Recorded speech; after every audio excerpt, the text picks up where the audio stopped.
Pemirsa, selepas wukuf di Arafah, jemaah haji Multazam Utamatur bergerak ke Musdalifah untuk melangsungkan mabit atau berdiam diri. Sebagian jemaah juga mengumpulkan kerikil untuk lontar jumroh.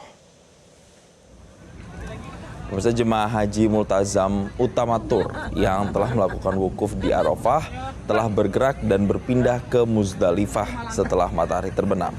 Di Musdalifah, jemaah haji dari Multazam Utamatur ini akan bermalam dan mengumpulkan batu-batu kerikil untuk keperluan melempar jumroh di keesokan harinya di Mina. Mabit atau bermalam di Musdalifah merupakan salah satu rangkaian wajib haji, di mana jemaah akan bermalam di Musdalifah setelah wukuf di Arafah hingga fajar tanggal 10 Zulhijjah.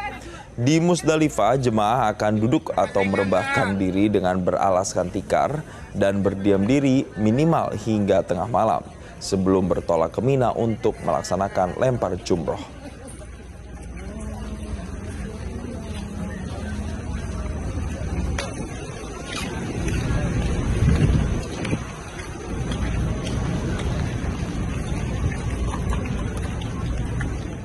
Pemirsa, jemaah Multazam Utamatur telah selesai melempar jumroh Akabah. Sebelumnya, jemaah terlebih dahulu melaksanakan mabit murur di Musdalifah. Jurnalis Metro TV Iqbal Himawan akan melaporkan langsung dari Mina, Arab Saudi. Selamat siang waktu Indonesia, Iqbal. Kapan tepatnya jemaah bergerak dari Arafah untuk mabit di Musdalifah?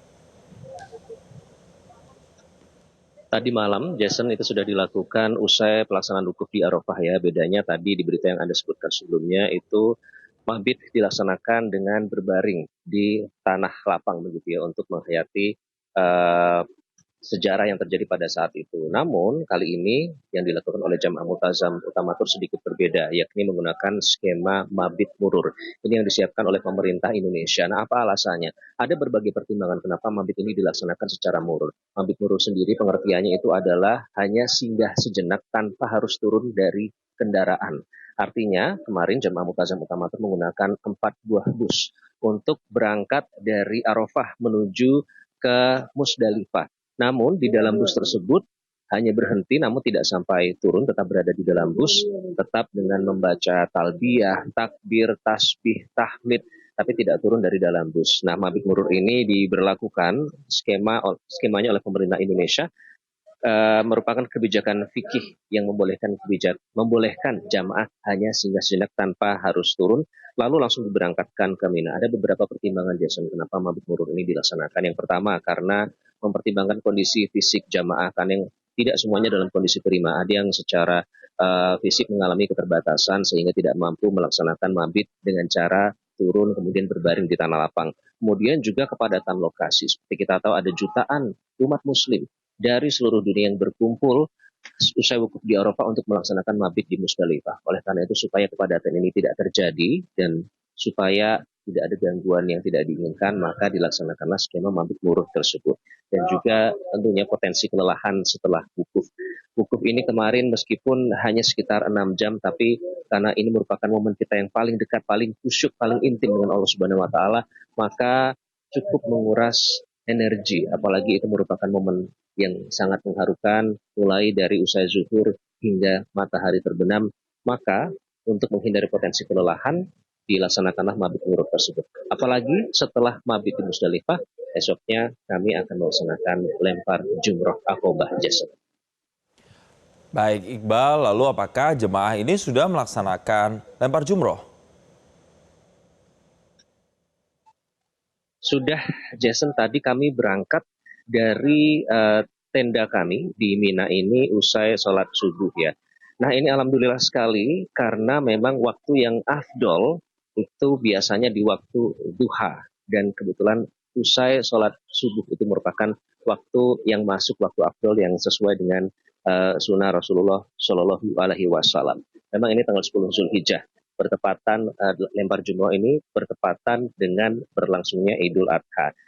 Apa makna dari lempar jumroh ini sendiri? Ini menghayati perjuangan Nabi Ibrahim alaihissalam yang pada saat itu menahan godaan setan yang sangat besar untuk tidak menaati perintah Allah Subhanahu wa Ta'ala. Itulah yang coba dimaknai oleh para jemaah Multazam Tur pada saat melaksanakan lempar jumroh. Dan untuk para jamaah yang tidak mampu secara fisik ini bisa diwakilkan oleh anggota keluarganya ataupun kerabatnya. Nah, kalau pemerintah Arab Saudi sendiri untuk mengantisipasi kepadatan, jadi bisa diatur begitu, sehingga kepadatan arus tidak bertabrakan. Kita akan dengarkan pernyataan dari Ustadz Pembimbing Multazam Utamatur, Ubaidillah Al-Hasani berikut terkait dengan makna dari lempar jumroh. Ketika jumroh ini adalah kita melawan kejahatan, yaitu kejahatan setan yang menjadi musuh abadi kita. Yang jelas, dengan melempar jumroh Aqobah ini sebagai tanda tahalul yang pertama, tahalul awal setelah melaksanakan seluruh rangkaian ibadah haji, dan masih ada tahalul yang akhir, yaitu tawaf ifadah nanti. Terlihat Jason, kami sudah tidak lagi mengenakan pakaian ihram, kami sudah melepaskannya dan bisa kembali lagi mengenakan pakaian biasa, berjahit dan bisa mengenakan wangi-wangian. Itu pula yang akan kami kenakan besok pada saat melakukan lempar jumroh 3, yakni Ula, Wusta, dan Aqobah. Kemudian hari berikutnya yakni pada tanggal 11 dan 12 karena kami mengambil nafar awal. Besok kami akan kembali update kepada Anda. Kembali ke studio Jason. Baik, terima kasih Iqbal Himawan atas laporan langsung Anda. Jelajahi cara baru mendapatkan informasi. Download Metro TV Extend sekarang.